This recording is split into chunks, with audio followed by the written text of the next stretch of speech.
Zdravím vás, YouTubeoví priatelia. Pri sledovaní vás víta Jozef Maxoň. V tomto vysielaní prezradím tip, ako zabezpečiť, aby sa vám video nahraté na mobile zobrazilo tak, ako si želáte, teda horizontálne alebo vertikálne.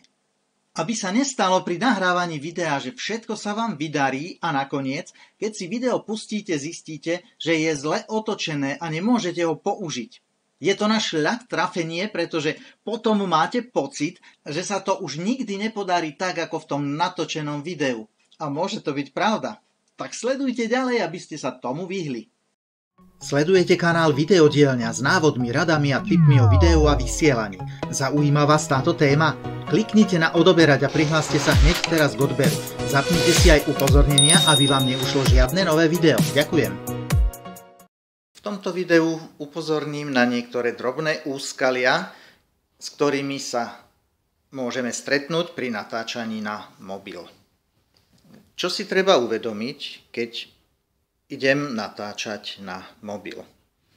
Pokiaľ mám jednoznačne zvolenú polohu, či budem natáčať horizontálne alebo vertikálne, tak celé video musím natočiť v takej polohe, v akej som začal. V prípade, ak potrebujem zmeniť polohu, musím ukončiť video a začať natáčať nové video. V priebehu videa to nepôjde a potom sa stane napríklad taká vec, že ak teraz zapnem, začne sa točiť video. Ak sa teraz rozhodnem, že budem točiť na výšku, tak celé video bude mať v podstate ležaté. Ukážem.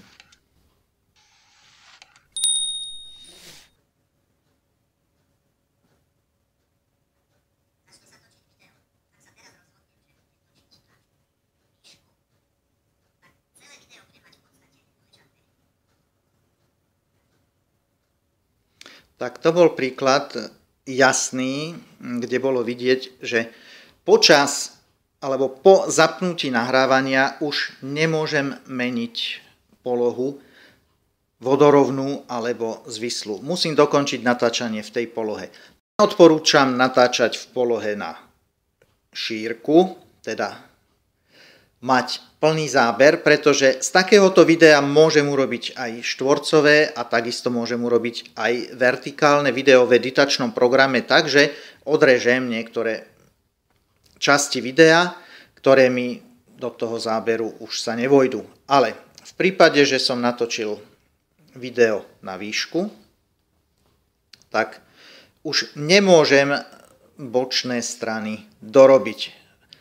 Už pri premietaní na obrazovku buď 4:3 alebo 16:9 už budem tam mať vždy po bokoch voľné plochy. A je jedno, či tam bude rozostrený obraz alebo či tam budú čierne pásy. Takže vždy, keď začnem natáčať, nesmiem zmeniť polohu mobilu. Pri natáčaní mobilom je ešte dôležité dať si pozor, keď začínam natáčať a najmä keď potrebujem natáčať vodorovnú podložku, napríklad varím a podobne. V takom prípade, keď by som nastavil mobil, poviem si, že takto vidím ten záber na šírku, teraz si ho nastavím do takéhoto uhla, aby som to dobre zaberal. Myslím si, že sa bude nahrávať na šírku. Dám to takto, si ho pekne nastavím a teraz zapnem nahrávanie. No a keď skončím tú svoju prácu, vypnem a idem sa pozrieť, čo som spravil. A zrazu zistím, že som natáčal vlastne vertikálne, pretože na začiatku natáčania mal ten mobil sklon a vyhodnotil ho, že to bude vertikálne natáčanie, hoci ja som potreboval zabrať na šírku.